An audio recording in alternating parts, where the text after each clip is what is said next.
Mga kaparokya, gaano kaya katotoo na nagtatago na daw di umano yung taong nanira sa iconic trio sa mga dati nitong nakatrabaho sa noontime show na 8 Bulaga na si Anjo Iliana or kilala rin sa tawag na Tikboy, na kung saan mga kaparokya ay nagbabalak na daw di umano or kakasuhan na daw di umano ng iconic trio at ng pamunuan ng 8 Bulaga ang nasabing personalidad or dati nga pong miyembro or naging bahagi ng noontime show ng iconic trio. So yun nga po mga parokya yung nakala po nating information with regard nga po sa pag-uusapan po natin.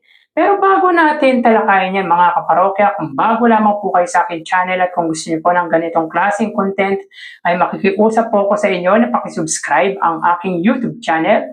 Paki-like and share nyo na rin sa gayon ay mas dumami pa po makapanood ng mga ina-upload po nating video araw-araw. Maraming salamat po at sobrang na-appreciate ko po kayo mga kaparokya. By the way, ako nga po pala si Mervin, the man behind Kaparokya TV. So mga kaparokya, kamusta po kayo? Naway nasa mabuting kalagayan po kayo habang pinapanood nyo po ang video ko na ito.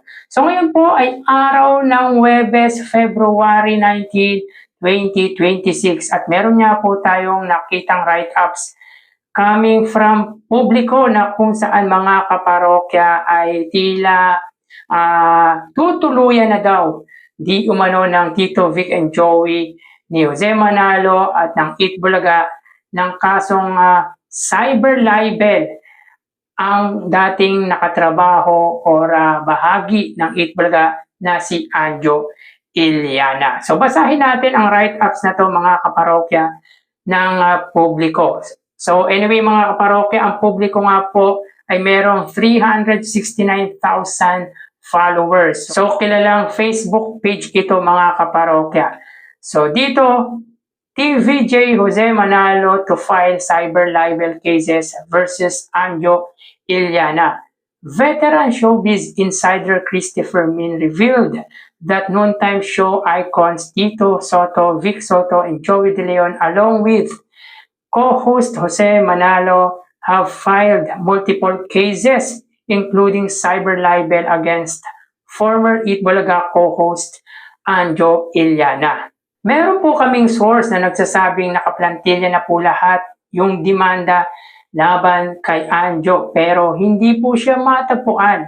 Nagtatago po ngayon si Anjo Iliana. Wala po siyang permanenteng address, NPA siya ayon kay Fermin or Christy Fermin sa kanyang YouTube channel. So yun nga po mga kaparokya, ayon sa nasabing Facebook page ay tutuluyan or tila tutuluyan na daw ng kaso ang mapanirang dating nakatrabaho na si Anjo Iliana. So para sa akin mga kaparokya ay dapat po talagang ituloy ang kaso against him dahil sobrang makapanira or sobrang makapanirang puri po ang ginawa nito laban or patungkol sa mga dati nitong mga nakatrabaho. At di lang naman po ang Tito Vic and Joey ang kanyang siniraan, kundi pati na rin po sina Jose Manalo, si Alan Kay, at minsan pa nga po or minsan din po niyang kwento yung patungkol kay Pia Guanyo at di rin po nito pinalagpas ang patungkol sa 8 Bulaga. Kaya ako naniniwala ako or para sa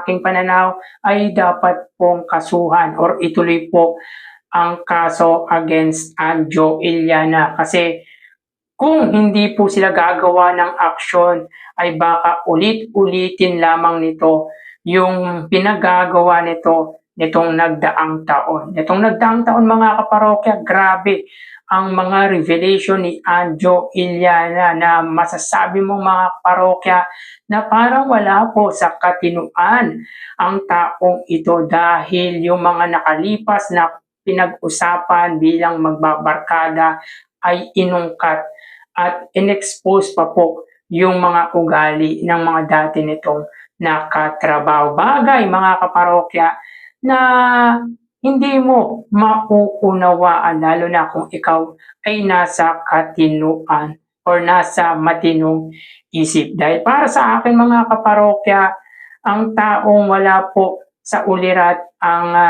nagsasabi ng mga sekretong dapat hindi na po pinagsasabi or ibinubunyag lalo na po sa social media. Pero ang isang Anjo Iliana or si Anjo Iliana ay di alintana sa kanya yung pagiging magkaibigan at nakasama sa trabaho dahil walang pakundangan po itong siniraan or wala po itong pakundangan na siniraan ang Tito Vic and Joey na malaki po ang naitulong sa kanyang karir nung time na papalubog na nga po ang kanyang karera. Kumbaga mga kaparokya, hinugot siya ng Tape Incorporated na minamanduhan pa po ni Mr. T or Mr. Antonio Pito Vieira. Mga kaparokya, bakit po natin nasabi na malaki po ang naitulong ng iconic trio kay Anjo Iliana? Kasi para sa akin mga kaparokya, kahit pa po sabihin natin na si Mr. T or yung mga halusos nga po ang nagpapasahod kay Anjo Iliana, kung gugustuhin ng Tito Vic and Joey or either sa kanila, ay wala pong magagawa si Mr. T at yung mga halusos. Or dahil para sa akin, ang tunay na nagdadala nga po kasi dyan ay ang iconic trio.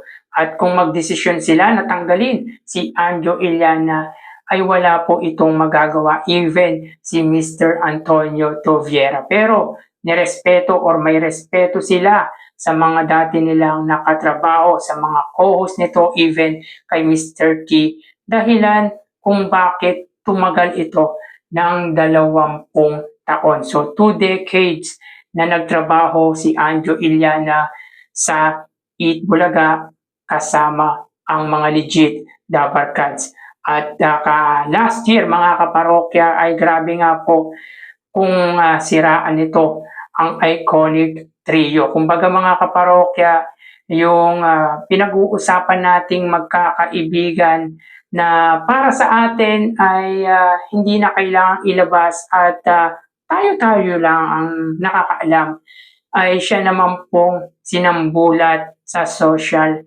media. At masasabi mo mga kaparokya na napaka-chismoso ng taong ito noong time na nire-reveal nga po nito yung patungkol sa mga nakatrabaho. For sure, isa kayo sa nag-visit kay Anjo Iliana noong time na grabe ang paninirang puri nito sa iconic trio sa Eat Bulaga kay Jose Manalo. Kahit si Jose Manalo ay hindi po nito pinalagpas.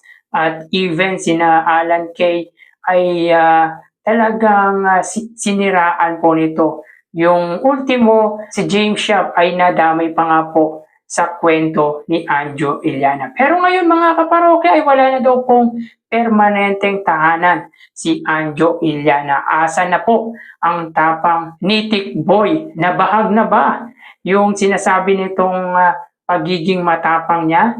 At wala na po ito or hindi na po ito matagpuan sa tahanan niya. So nagtatago na si Anjo Iliana. Nakakaramdam na rin po ng takot sapagkat hindi po biro ang kasong ihaharap or kakaharapin niya.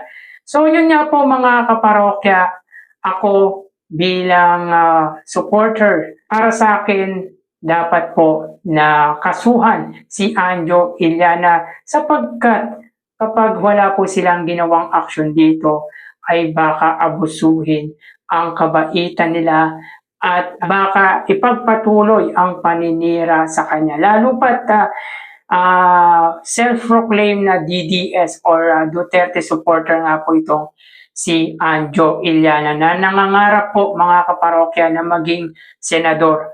Kahit para sa akin mga kaparokya ay wala pong alam pagdating sa national politics. Dito nga po mga kaparokya sa local politics sa Quezon City ay may nagsasabi na hindi nga po maganda yung pagiging or wala nga po siyang magandang ginawa bilang konsilor dito sa lungsod po ng Quezon. How much more pa kaya mga kaparokya kung sa national level pa po siya maglingkod. So yun nga po mga kaparokya, hindi naman po siya mananalo kapag tumakbo siya bilang senador. Baka 1,000 nga lang po ang maging boto ni Anjo Iliana. Or sabihin po natin may boboto sa kay Anjo Iliana na mga naniniwalang mga Duterte supporter. Dahil alam naman po natin mga kaparokya kung ano ang pinaglalaban ng mga Duterte ay siyang pinaniniwalaan po ng mga supporter nito.